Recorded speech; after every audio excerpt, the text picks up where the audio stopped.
Moi je m'appelle Patrick, j'ai pas besoin de crier dans ce micro, c'est cool. Je suis un être humain de la planète Terre qui écrit.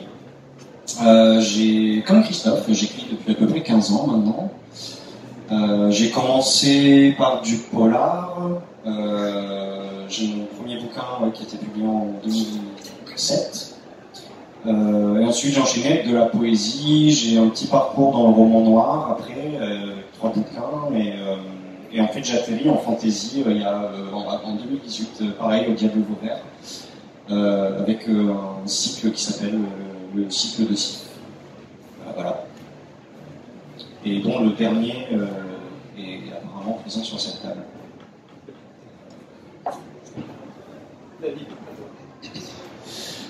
Bonjour, et ben en fait je vais pas être très original parce que moi aussi c'était 15 ans que je suis édité, on a trouvé le point commun. Ils sont tous pareils, c'est des adolescents de livres ici. Ouais, les ados de livres. Moi je suis David Brie, donc je suis édité depuis 15 ans, 2009. Comme Christophe, moi aussi j'écris depuis que je suis plus gamin, j'ai commencé à écrire première nouvelle, j'étais en CM2. Je sais parce que je vais en école et je leur raconte souvent que j'ai commencé en CM2. Ils font waouh, mais c'est pas très difficile en fait de commencer en CM2, surtout vu le niveau des textes qu'on fait en CM2. Ouais, j'ai moins de pression critique. Ouais. Mon premier roman, ça serait très chic. Mon premier roman, j'étais en 5e, il était très très mauvais, mais je suis très fier de l'avoir écrit. Je l'ai envoyé à une maison d'édition qui m'a évidemment jeté très rapidement. J'ai fait du théâtre, j'ai fait beaucoup de jeux de rôle, c'était très commun chez les auteurs de fantasy imaginaire. Et j'écris aujourd'hui à la fois pour des adultes et des grands ados, de la fantasy, du polar aussi. Et j'ai cette année sorti le début d'une série qui s'appelle Les Héritiers de Brisane des éditions Nathan, qui est de la fantasy à partir de 9 ans et dans laquelle je m'éclate. Et merci beaucoup Patrick. Vous parlez beaucoup et ça c'est bien. C'est bien d'être non. Ils sont passifs-agressifs un peu le roman. Ça ne parle jamais trop. Alors vous avez des styles totalement différents, ce qui est totalement galère pour moi parce que de trouver des points communs. Vous avez pas grand chose en commun, mais mine de rien beaucoup de choses. Quand on écrit une dystopie, parce que c'est le thème de la rencontre, quelle part de réel et de fiction est-ce qu'on garde? Ça part de là.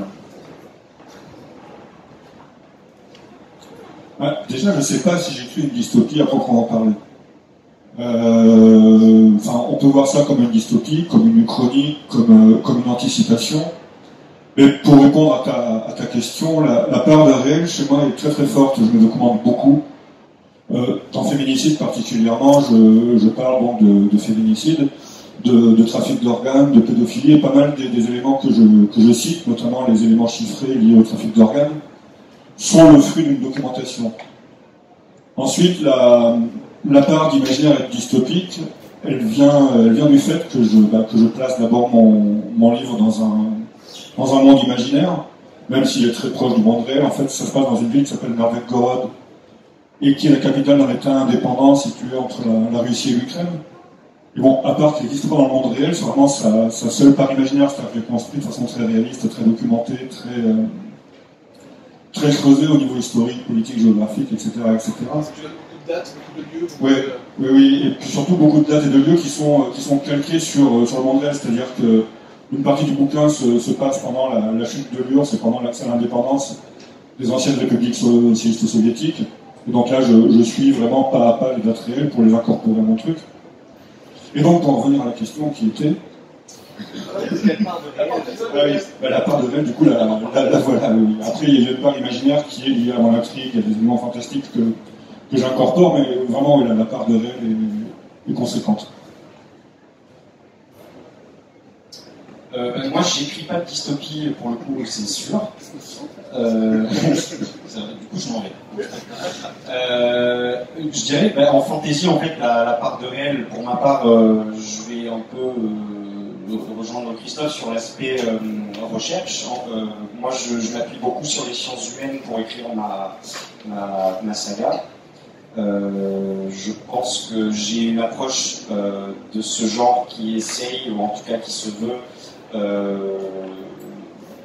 on va dire, qui cherche en tout cas à amener un fond philosophique qui est plutôt d'ordre matérialiste, et du coup j'essaye de m'appuyer sur les connaissances qu'on a sur comment fonctionne une société, comment fonctionnent les êtres humains, et pour ça, ouais, je me suis j'ai essentiellement utilisé, comme il y a peu d'ouvrages d'anthropo qui traitent des sociétés des elfes, il n'y a pas d'elfes dans mes livres, hein, je le précise.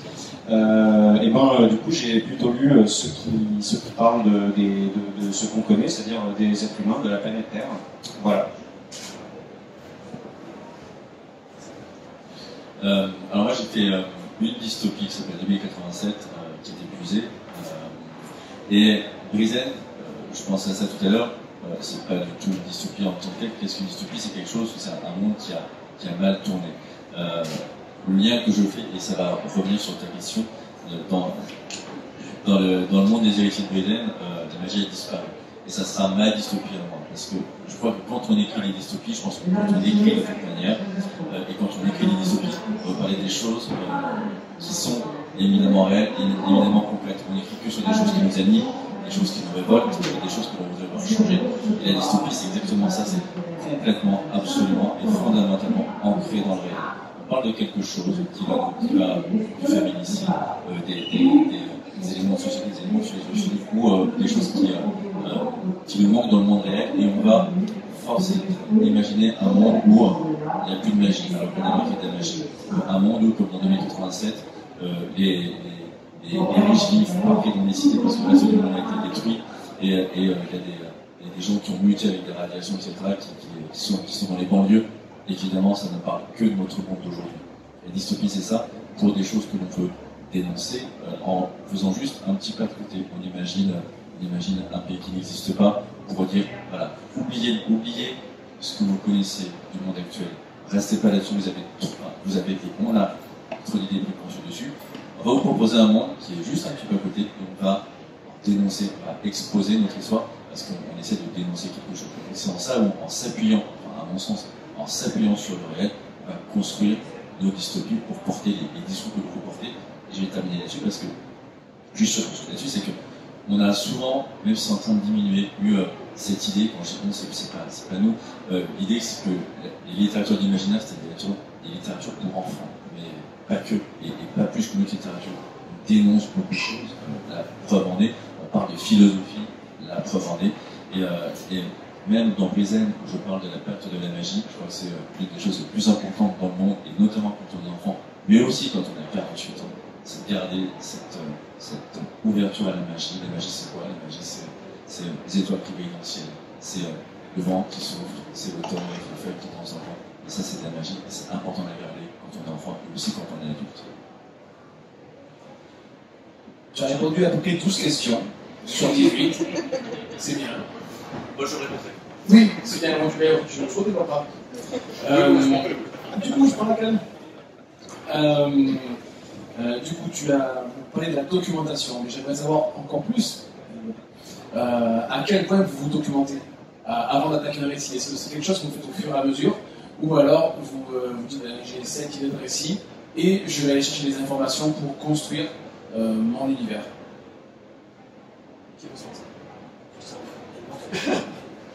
Dans l'ordre, comme ça, c'est pratique. On est très sérieux. Moi, elle est vraiment permanente. Enfin, quand un sujet vient m'intéresser, parce qu'il m'intéresse dans la vie réelle, comme le trafic d'organes ou le féminicide, ça ne me passionne pas, mais... Chacun sa passion. Voilà. Chacun de ses hobbies.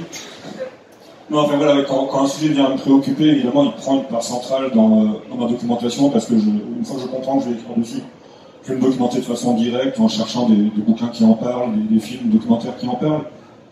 Mais en fait, l'aspect documentaire, chez moi en tout cas, il est permanent. C'est-à-dire que dès que je discute avec quelqu'un, ou qu'il m'arrive un truc, ou que je tombe sur un livre intéressant, ça vient nourrir mon histoire et ma réflexion de façon permanente et totale. Une fois que j'ai assez de matière qui vient de tous azimuts, en fait, ça peut être vraiment des livres très sérieux, comme des grosses chroniques qui vont elles aussi venir nourrir mon histoire.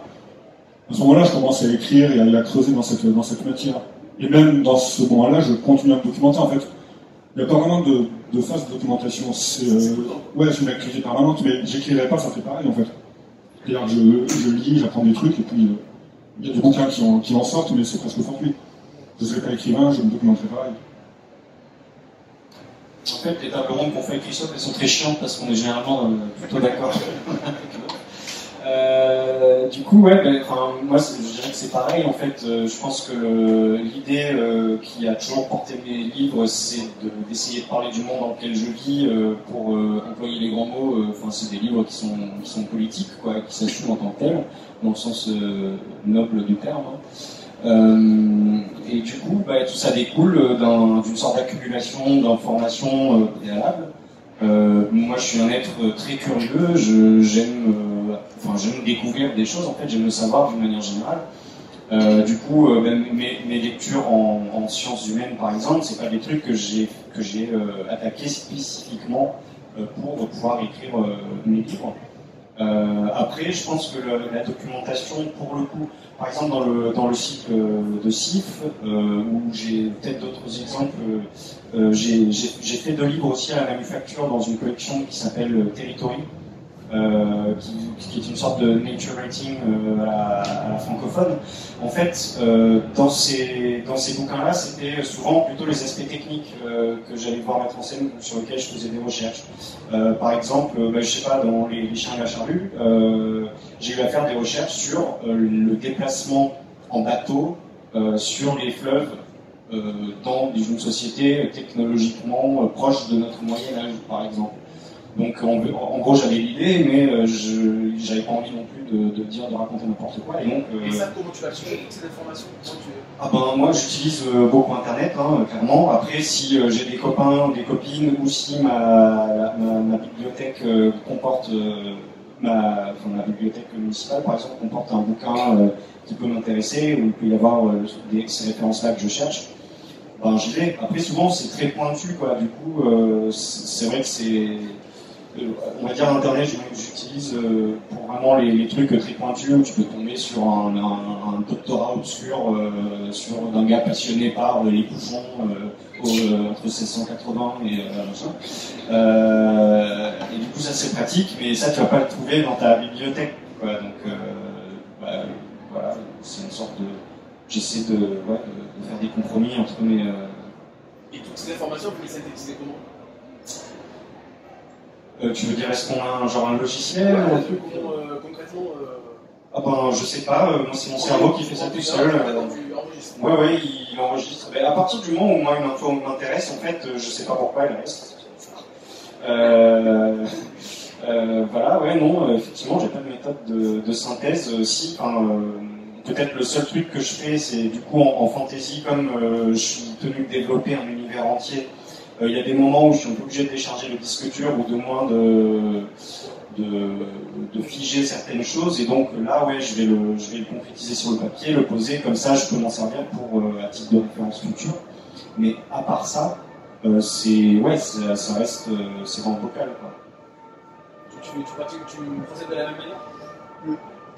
Plus ou moins, oui, mais après pour les trucs comme tu dis, pour les trucs techniques ou pour les chiffres, les dates, enfin vraiment des choses précises, je prends des notes où je me constitue une bibliographie plus précise à laquelle je me réfère constamment, par contre, parce que contrairement à toi, je me meurs de merde, donc j'ai quand même besoin de noter. Est-ce que tu as une timeline chez toi ou tu as des grands événements? Non, j'ai plus 1 milliard de fichiers dans mon ordinateur et que j'essaie de retrouver quand j'en ai besoin. C'est plus comme ça. Il y a pas mal de bouquins de référence qui me servent de référence, des trucs sur l'URSS ou sur la chute du rideau de fer, ou des choses des fois plus pointues sur l'urbanisme médiéval, parce qu'il y a des choses qui m'intéressent au niveau de la structure des rues et des égouts dont je vais me servir. Enfin, ça peut être vraiment... On fait le feu de tout bois, en fait. Et après, l'intégration plus précise, on ne donne pas les informations comme ça de façon très, très concrète, on les intègre dans le récit. Même si dans Féminicide, justement, je me suis amusé à créer des faux romans documentaires, des fausses citations de faux livres, mais qui donnent de vraies infos, qui donnent de vrais livres. On te garde en dernier, comme ça. Ouais. C'est surtout de passer par dit. Il y a une bonne blague qu'on se fait toujours entre auteurs où on se dit que la DGSE doit suivre tous les navigateurs internet parce qu'on cherche tous comment tuer quelqu'un, comment éliminer un corps, féminicide. Enfin, c'est vraiment, on se marre souvent à cause de ça parce que même moi, des fois, je suis sur mon ordi. J'ai fait il y a pas très longtemps une nouvelle qui se passe qui se passe lors de la Deuxième Guerre mondiale, c'est des recherches qui sont toujours atroces. Et je pense qu'on a tous au moins cherché une fois comment tuer quelqu'un sans laisser de traces. C'est vrai que c'est marrant, et des fois on s'y brûle. Sur les recherches, je vois beaucoup, enfin, on est un peu pareil, mais tous les trois, Christophe, je crois qu'on écrit aussi beaucoup sur des sujets qui nous intéressent. Le Riesen, c'est quelque chose pour nous qui est assez simple parce que c'est pour les enfants, c'est du médiéval, donc c'est tout ce qui nous a tous bercés, c'est les légendes du roi Arthur, c'est tout ça. Là, je vais bientôt mater un roman qui pour moi est bien plus ambitieux, ça va être un roman de SF. Moi, j'adore l'espace, j'adore les étoiles, et du coup, je vais utiliser les trous noirs. Et c'est vrai que tout le voyage dans l'espace, cette question des trous noirs, des étoiles, c'est quelque chose je suis très curieux aussi, qui m'intéresse sans même que je sois auteur. Donc, du coup, je suis beaucoup sur Internet. Et dès qu'il y a un truc sur les trous noirs, je regarde et puis je passe d'article en article. Des fois, c'est une chose un peu compliquée pour ma petite tête, mais j'adore et j'apprends beaucoup de choses. Et par contre, sur la documentation, ce qui est intéressant, c'est que là, dans mon roman de essai, j'ai envie de faire quelque chose qui sera pour moi très ambitieux. J'ai envie de faire un peu de philosophie parce que, et ça rejoint un peu la question précédente sur la dystopie. Je suis pas sociologue, je suis rien de tout ça. Je suis pas plus intelligent que d'autres, mais par contre, je m'interroge beaucoup sur l'époque, comme tout le monde. Et je me dis comment ça se fait qu'on soit dans, à mon sens, une sorte d'impasse où personne ne nous propose de solutions alternatives. Le capitalisme, je crois que ça ne marche pas des masses. Le communisme, on a vu que ça ne marchait pas des masses non plus. Après, ce sont et la question de moi, c'est pourquoi où sont les philosophes? En tout cas, moi, je ne les vois pas. Là, je vois pas tout le monde. Et du coup, j'ai envie de travailler dans ce roman de SF sur ces questions-là. Que peuvent apporter les philosophes?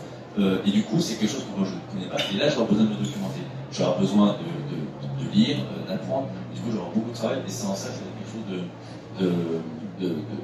d'un peu plus compliqué pour moi que d'habitude, mais où j'aurai besoin de faire beaucoup de recherches en lisant encore plus qu'aujourd'hui, mais c'est plus sympa. Et concrètement, de quoi ça va parler? Qu'est-ce que tu veux nous en dire là-dessus? C'est la quête de sens. En fait, moi, c'est la question que je me pose, et ça rejoint vraiment la question sur les dystopies, c'est la quête de sens. C'est qu'on est dans un univers où, en théorie, le fameux paradoxe de Fermi, j'ai expliqué ça dans mon gamin il n'y a pas longtemps, où statistiquement, on devrait être très nombreux dans l'univers. Il ne faut pas y avoir que nous, il doit y avoir plein d'autres races extraterrestres, sauf qu'on ne les a pas vus. Comment ça se fait? Et du coup, c'est ce sentiment de solitude qui est aussi lié avec quel est le sens de tout ça? Pourquoi est-ce qu'on vit? Quel est ce monde où au final on est quand même très égoïste? Je trouve qu'on est très égoïste. Et quel est le sens? Quel est le sens de la vie de l'homme? Quel est le sens de la vie de l'homme aussi dans l'univers? Et l'idée, c'est de proposer, de dire que puisque tout ça c'est une impasse, l'homme s'est retourné vers la religion. Et du coup, c'est les religions avec une assemblée spirituelle qui dirige le monde comme le fait un peu le nous aujourd'hui. À côté de ça, il y a certaines planètes qui sont dirigées par ce qui reste des capitalistes qui sont c'est très brutal, le capitalisme, qui sont quasiment féodaux. Et au milieu de tout ça, il y a des philosophes, je ne s'appelle pas comme ça, mais qui cherchent du sens, qui cherchent un peu à se révéler. Et leur truc, c'est trompez-vous, libérez-vous, réfléchissez par vous-même. Et en fait, l'Église romaine, qui est un des membres de cette assemblée spirituelle, va avoir la grande idée de prouver l'existence de Dieu, d'envoyer un vaisseau spatial pour trouver Dieu, parce qu'ils savent qu'ils trouvent Dieu sur une planète. Et ça va être tout le début d'une aventure déjà. Est-ce qu'ils ont vraiment trouvé Dieu? Quand ils vont trouver, qu'est-ce que ça va donner? Et quel va être l'impact sur toute cette structure où les gens cherchent du sens? Et donc la solution de la race humaine, c'est pas sur Terre, mais c'est ailleurs. Alors moi, je n'aime pas apporter de réponse parce que je ne suis pas assez intelligent pour ça. Par contre, j'adore poser des questions. Non, de toute façon, on se doute bien qu'à un moment, la Terre, c'est un peu compliqué. Moi, je ne suis pas du tout pessimiste, mais on voit bien autour de nous, on voit bien la COP 24, 25, 26, 26, rien ne bouge. J'arrive pas à être optimiste. Je pense que oui, la solution, malheureusement, elle est ailleurs. Beaucoup de scientifiques disent qu'on n'a qu'une planète et qu'on n'a pas trop le choix. Je ne sais pas comment est-ce qu'on peut faire. Donc oui, j'imagine ailleurs, mais c'est aussi une manière de transposer cette histoire de capitaliste d'un côté et puis de quelqu'un qui récupère cette notion de sens. Moi, je pense qu'aujourd'hui, on a des sociétés assez désespérées. La démocratie, c'est quelque chose qui est en danger. On voit bien, il y a des extrêmes qui sont de plus en plus forts. On a vu, je parle que de technique. Oui, il y a un extrême. Mais le populisme aussi est extrêmement fort. C'est quand même sidérant. Et du coup, c'est des choses qui m'interrogent beaucoup. Oui.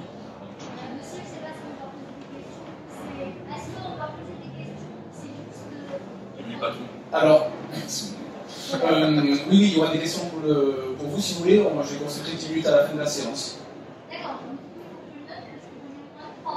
Notez passer par là. Notez. Vraiment. Moi aussi. On est deux.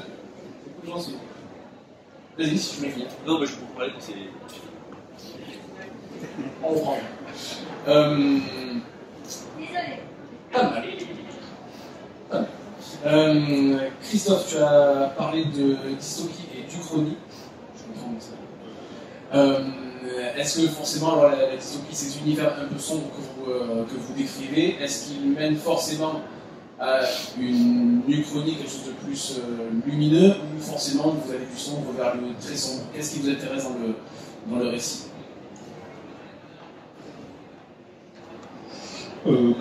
Moi, en tant que fabricant de ce monde, ce qui m'intéresse forcément, comme beaucoup d'auteurs de science-fiction, c'est de le bâtir de la façon la plus minutieuse possible pour le casser à la fin.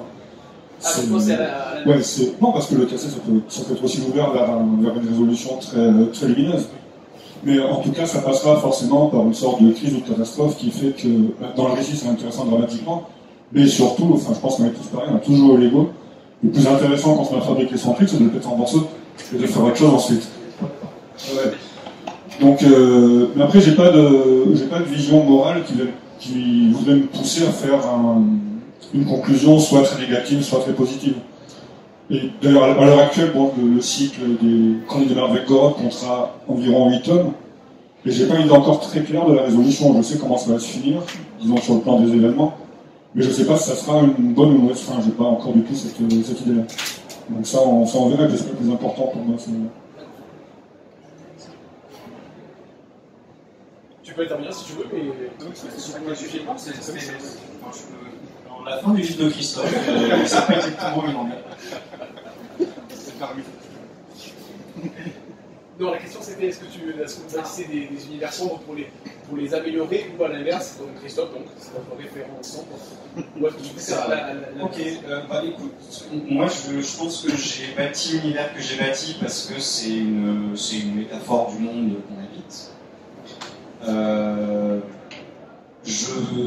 Ce que j'essaye de mettre en œuvre, c'est de montrer en gros quels sont les mécanismes qui font que les gens se comportent de telle ou telle manière. Mon fond, c'est aussi de déconstruire ou d'essayer de déconstruire certaines notions philosophiques et ou sociologiques que moi je trouve extrêmement erronées, et je ne suis pas le seul. Par exemple, la communauté scientifique s'est accordée il y a à peu près 50 ans sur le fait que la nature humaine n'existe tout simplement pas, ou du moins on s'accorde à attribuer à l'être humain une seule nature, c'est celle de son extrême plasticité. Et en fait, moi, ce qui m'intéresse, c'est du coup de mettre en œuvre une histoire et des personnages qui sont le fruit clair de leur trajectoire, et qui, du coup, peut-être ouvrent chez le lecteur davantage que dans l'histoire des possibilités autres, d'autres façons d'être au monde, d'autres façons de contempler la réalité dans laquelle ils existent. Et l'univers, à la fin, ouais, c'est plutôt une métaphore de ça. Moi, j'essaye pas. Je pense que pour moi, l'important, c'est vraiment le voyage. C'est pas tellement l'aboutissement qui m'intéresse fortement, quoi. Je pense que c'est difficile quand on écrit quelque chose qui se revendique de manière assez claire d'une certaine idéologie politique que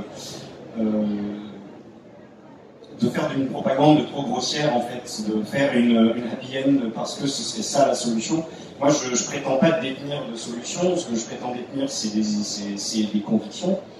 Et du coup, j'essaye de tenir la barre entre ce que j'aimerais mettre en œuvre, ce que je crois qu'il est possible qu'il advienne, et la réalité aussi. Pour le coup, voilà, je pense que j'ai une fréquentation aussi pratique des milieux, enfin, on va dire des idéaux auxquels moi j'aspire sur de plus petites échelles, et c'est pas parfait.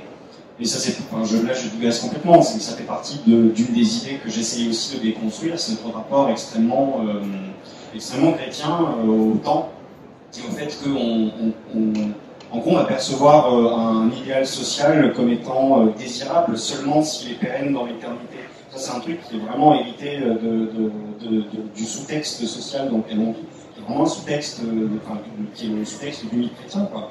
Et ça, je pense qu'il faut le défaire, l'idée que l'univers est un lieu dynamique et que les empires finissent toujours par tomber. On veut toujours créer des empires éternels, et les empires éternels s'écroulent systématiquement. Est-ce que ce serait pas plus judicieux de proposer quelque chose qui s'accommode justement de l'univers dynamique dans lequel on existe?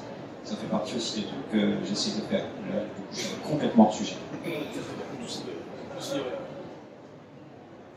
David? Bon, quand je dis que la littérature de l'imaginaire c'est une création intelligente, je pense que on voit bien, ça pose, c'est fascinant, toutes les questions que ça pose. Pareil, j'aime bien casser, j'aime que ça déjà parce qu'en fait l'équilibre c'est pas super intéressant en termes de dramaturgie. Quand on casse quelque chose, quand on risque de perdre quelque chose, c'est là où on va aussi pointer, identifier, se battre pour les choses qu'on aime à l'intérieur. Quand on se bat pour la démocratie, il y a plein de choses, mais on se bat pour la liberté.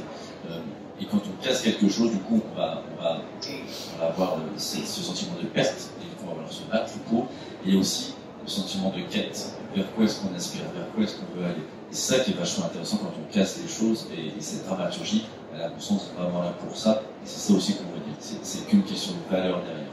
Quand on casse, ça prend une autre direction.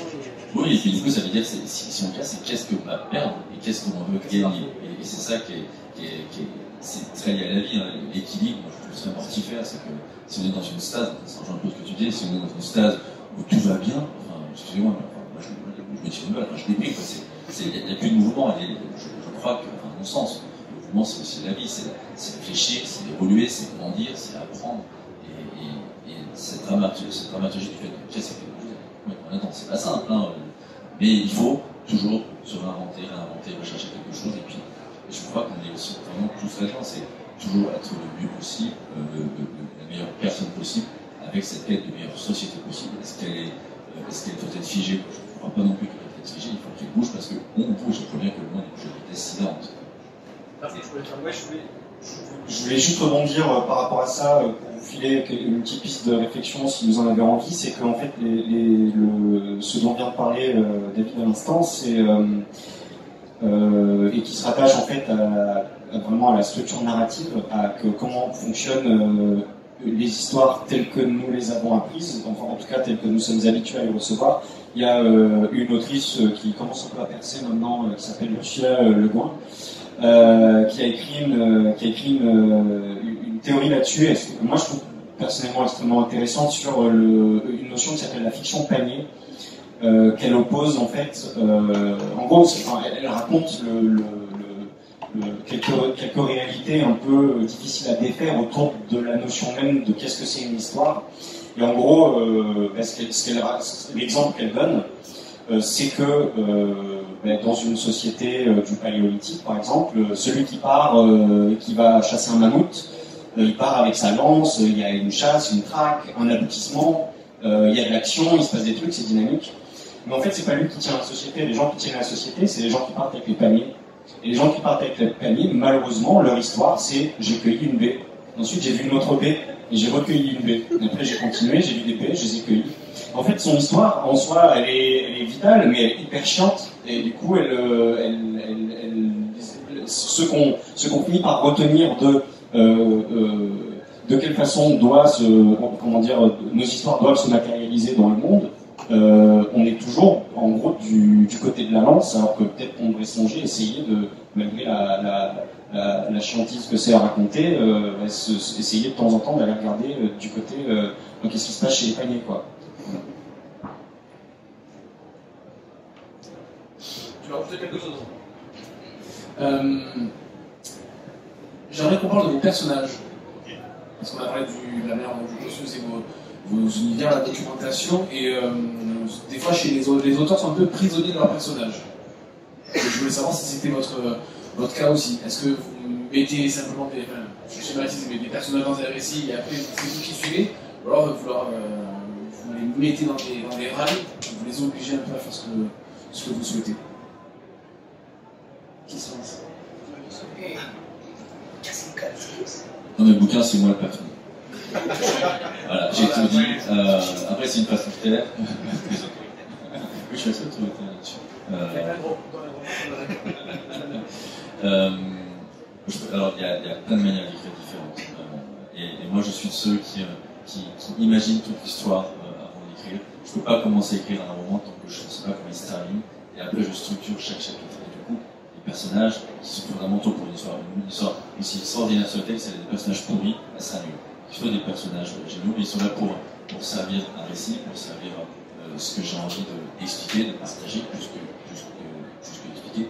Et du coup, je sais comment je vais les utiliser, je sais quelle va être leur histoire, et pour autant, ils me touchent énormément. J'ai des personnages qui me font, j'ai raconté ça dans une école, là, on me posait la question, est-ce que je t'ai vu? Des fois, c'est tout bête, mais je pleure devant mon ordinateur, alors je me plante, parce que c'est un peu ridicule, mais n'empêche que c'est vrai, je pleure parce que les personnages, ils me touchent profondément. Et parce que je crois que si on n'est pas touché par nos personnages et par notre histoire, on ne peut pas toucher le lecteur. Ils me touchent, mais pour autant, je suis dans un contrôle que Patrick trouvera sans doute détestable.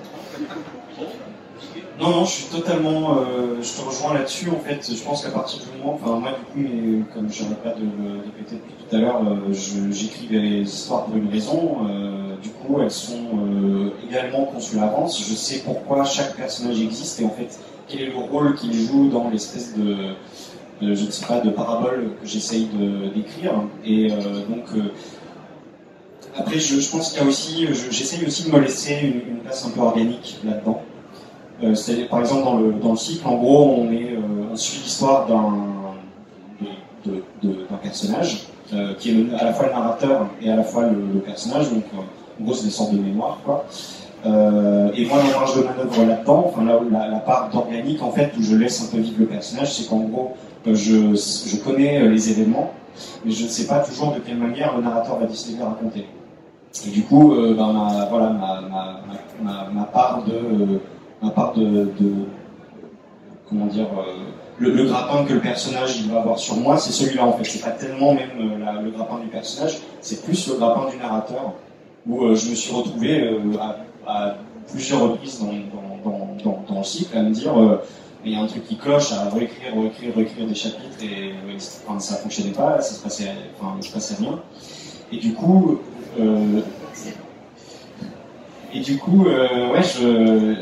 j'ai eu à me poser la question de ce qu'il n'y avait pas dans le texte. En fait, ce qu'il n'y avait pas dans le texte, c'était que ça collait pas avec la personnalité du narrateur de raconter les choses de telle ou telle manière.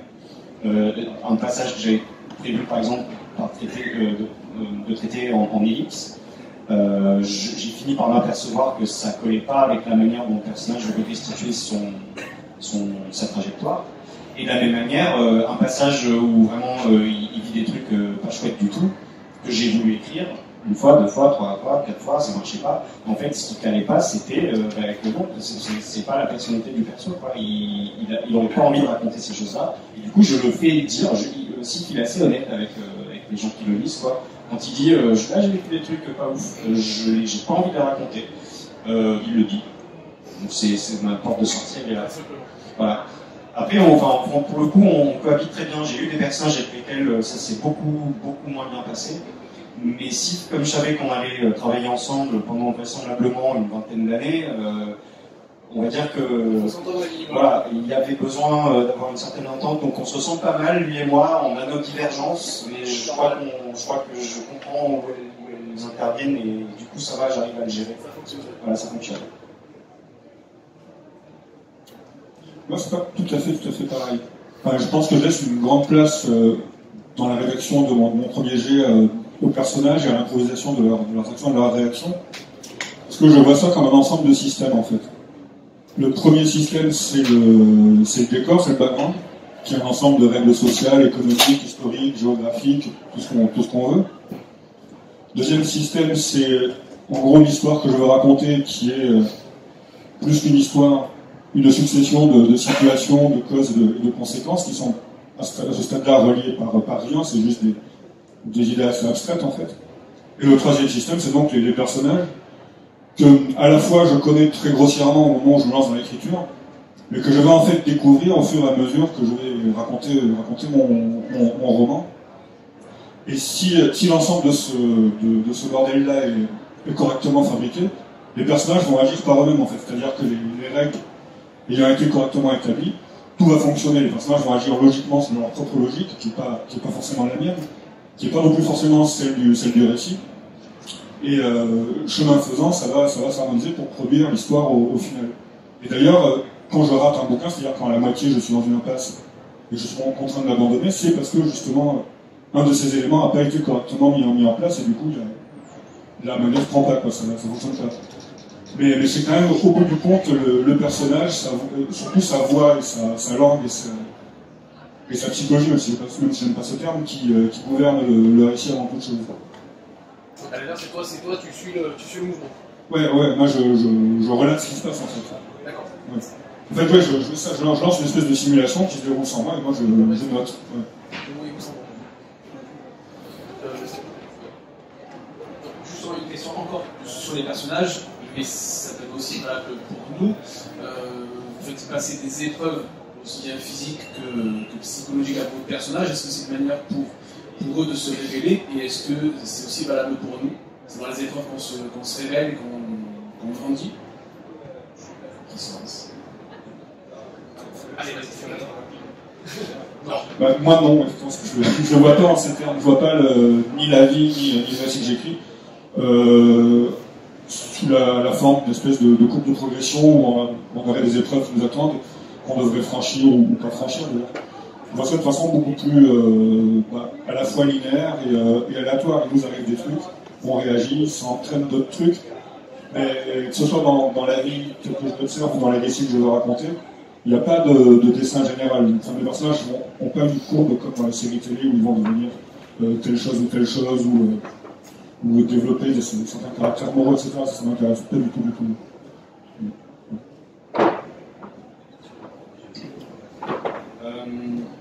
Moi, le truc, je pense, c'est notamment dans le cycle, je fais un gros travail autour de la déconstruction de la figure traditionnelle du héros, que je trouve extrêmement crétine par pas mal d'aspects. En tout cas, avec laquelle je suis, on va dire, relativement en désaccord profond par rapport à ce que cette figure-là va dire du monde. C'est-à-dire qu'en gros, on dote le héros d'une sorte de caractère, de force morale qui fait qu'il surmonterait tous les écueils dans lesquels il se retrouverait. Et moi, ça m'intéresse excessivement pas, essentiellement parce que je suis pas du tout d'accord avec cette conception très individualiste en fait de ce que nous sommes. Et du coup de ce que ça du sous-texte encore une fois qu'il y a derrière ça, c'est-à-dire en gros si tu galères, ça veut dire que c'est parce que t'as pas suffisamment de force morale, tu n'es pas un être humain suffisamment je ne sais pas, intéressant, intelligent, puissant, quoi que ce soit, et du coup tu mérites ton sort quelque part. C'est ça qui nous dit le héros traditionnel, et moi je trouve ça assez détestable. Du coup ce que j'essaye de mettre en œuvre, c'est comme j'ai dit tout à l'heure, des personnages qui sont vraiment le fruit de leur trajectoire. Donc les épreuves, comme tu dis, qui vont être mises sur leur chemin. D'une part, je m'attache à montrer que elle découle du monde dans lequel ils vivent et des systèmes dans lesquels ils évoluent, d'une part. Et d'autre part, lorsque le personnage rencontre ces problèmes, les outils avec lesquels il va pouvoir y faire face sont également des outils qu'il a acquis, qui ont été donnés par le biais du collectif en fait. C'est pas de lui-même qu'il a su je ne sais pas, analyser telle ou telle situation, tel ou tel rapport de force sociale par exemple. On lui a appris ces choses en fait. Donc ouais, je pense que pour moi effectivement peut-être que les obstacles, je ne sais plus le terme que j'ai employé, les épreuves, pardon, c'est essentiellement une façon pour le personnage de mobiliser justement ce que lui a apporté le collectif, et du coup de surmonter, non pas parce que c'est un être supérieur et super badass, mais parce que c'est quelqu'un qui en a appris des choses. Moi, ça va être un peu différent. Je crois qu'il y a de manière de changer. Ça rejoint ce que tu disais tout à l'heure, Patrick, sur ceux qui portent les paniers. Je crois qu'on grandit beaucoup, on apprend beaucoup avec des choses très positives, comme l'amour. Moi, je suis un papa chaud, par exemple. Être papa, ça m'a apporté beaucoup de choses. Ça m'apporte beaucoup de choses au quotidien, ça me transforme au quotidien, ça me porte au quotidien. Sauf que si je raconte ça, c'est comme si je racontais que toujours j'allais chercher mes enfants à l'école, à la même heure, que je fais les devoirs, que je fais à manger. En fait, c'est très chiant. En termes de roman, ça c'est très chiant. Et pourtant, moi j'adore ça. C'est comme, je pense, que les gens qui vont chez moi. Voilà, de ma manière, je vais chercher les paniers. J'adore ça et c'est très joli. Sauf que, à côté de ça, on écrit des livres, et que beaucoup, moi j'adore le drame. Moi, mes héros, soit je les tue, soit je les malmène du début jusqu'à la fin, je les mutile, et sauf qu'après, c'est pas que moi. Parce que je crois que les épreuves, de la même manière, c'est très différent, et pour le coup, ça se fait dans la douleur, je pense qu'on peut transcender, on peut apprendre des choses, parce que, un peu comme le déséquilibre dont on parlait tout à l'heure, l'épreuve, ça va nous faire aussi voir de manière, dans la douleur, mais de manière claire, les choses que l'on peut laisser de côté, et les choses qui sont fondamentales pour nous, et sur lesquelles on s'en battra jusqu'au bout. J'aime vraiment ça, alors c'est un côté un peu triste, mais j'adore Shakespeare, j'adore la tragédie, j'adore quand ça hurle, quand ça pleure, parce qu'on se bat pour quelque chose, on se bat pour des valeurs. Ouais, et j'aime les enfants, le coup, c'est les seuls que je les m'amène un peu, mais j'ai pas fait moi. Tu es sûr que c'est comment ouais, mais la personne sous l'Algérie, ouais, je les m'amène un peu, ouais, je vais pas faire beaucoup, c'est pas trop mon truc. Et je crois que ça permet d'avoir une intensité dramatique dans les histoires. Moi, j'aime bien frissonner, j'aime bien avoir peur, et j'aime bien surtout dire, une fois plus comme complémentaire des points de déséquilibre, qu'est-ce qui est important pour le personnage. Et du coup, ça va le mener quelque part, c'est ça qui m'intéresse. À la fin, c'est une sorte de choix, en fait. Notamment dans Que passe l'hiver, là, pour le coup, c'est vraiment pour tout le paroxysme. Il y a un héros qui est un jeune homme qui est handicapé, qui a un pied mot, son père le méprise.